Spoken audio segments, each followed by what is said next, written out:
Good morning, Northeast Michigan. On Saturday, the Detroit Red Wings secured their place in the Stanley Cup playoffs. On Sunday, more news came from the Detroit locker room. This news, however, would affect their roster from next season. All-star forward Pavel Datsyuk will retire from the NHL following the conclusion of the playoffs. The 37-year-old confirmed his decision to retire from the NHL and return to Russia to the Detroit Free Press. Datsyuk said, "I'm thinking I go home after this season. I may not be done with hockey, but I'm thinking I'm done playing in the NHL." This is Datsyuk's 14th season in the NHL, all with the Red Wings. Datsyuk does have 1 year remaining on his contract. Now, the Red Wings have confirmed that they will do everything they can to convince the forward to remain with the team, though through the remainder of this contract, and they'll even discuss a possible extension. Datsyuk does have a teenage daughter currently living in Russia who he would like to spend more time with, and playing in the KHL would bring him closer to his family. However, Datsyuk's agent, Dan Milstein, is leaving the door open for a possible return to the Red Wings next season should he have a change of heart. So maybe a possible deep playoff run could persuade Pavel to return to the Red Wings next season. Speaking of the playoffs, following the Islanders-Flyers game on Sunday evening, the Eastern Conference playoff matchups were finally set. The Detroit Red Wings will match up against the Tampa Bay Lightning. These two teams have split the season series matchup at 2 wins apiece. Detroit also met Tampa Bay in the Stanley Cup playoffs last season, losing the series in 7 games. Game 1's date and time will be announced Monday afternoon. Final round of the Masters took place Saturday afternoon, with Jordan Spieth looking to secure a wire-to-wire victory for the 2nd consecutive year. Should Spieth win, he would be just the 4th player in Masters history to repeat, joining the elite company of Tiger Woods, Jack Nicklaus, and Nick Faldo.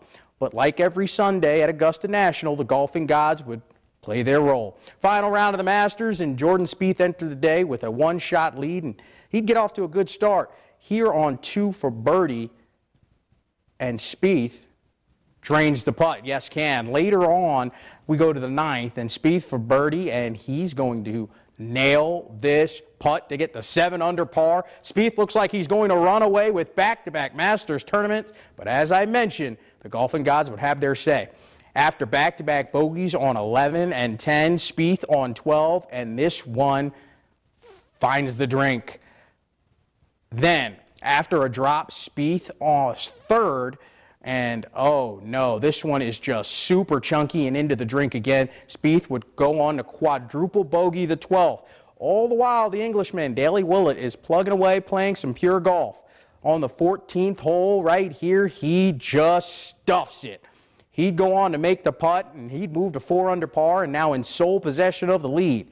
Then Willett on 16, double pistols. Even Shooter McGavin would love this putt. Willett moves to 5 under par.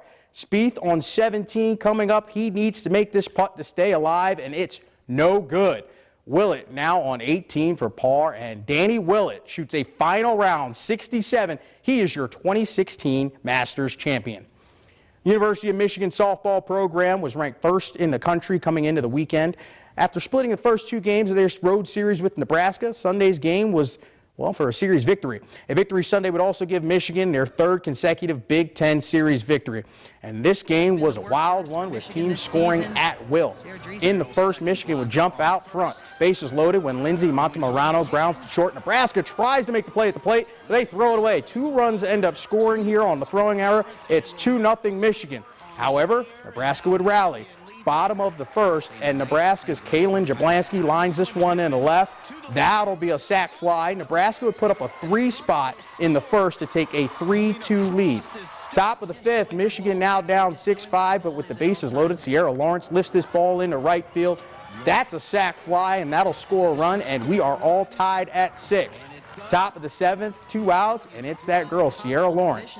And hey, girl, it's your world, and we're just living it. She spins on this first pitch and goes bridge work, 2-run homer, and that's the game winner. Michigan wins it in the 7th to secure their 3rd consecutive Big Ten series victory. After Saturday afternoon's cancellation, the Lady Spartans were swept by the Maryland Terrapins in their doubleheader by the score of 10-2 and 9-8. Michigan State falls to 20-20 on the season. They next hit the field on Wednesday versus the #1 ranked Michigan Wolverines. Game 3 of Michigan's 3-game series versus Minnesota was postponed Sunday afternoon due to snow and rain. Wolverines hit the field again on Tuesday against Michigan State. Speaking of Michigan State, the Spartans split their doubleheader against Penn State on Sunday with a 5-2 win in Game 1 and a heartbreaking 7-6 defeat in Game 2. The Spartans are now 21-6 on the season. And that's your sports, and that's the Highlight Lounge. Aaron, back to you.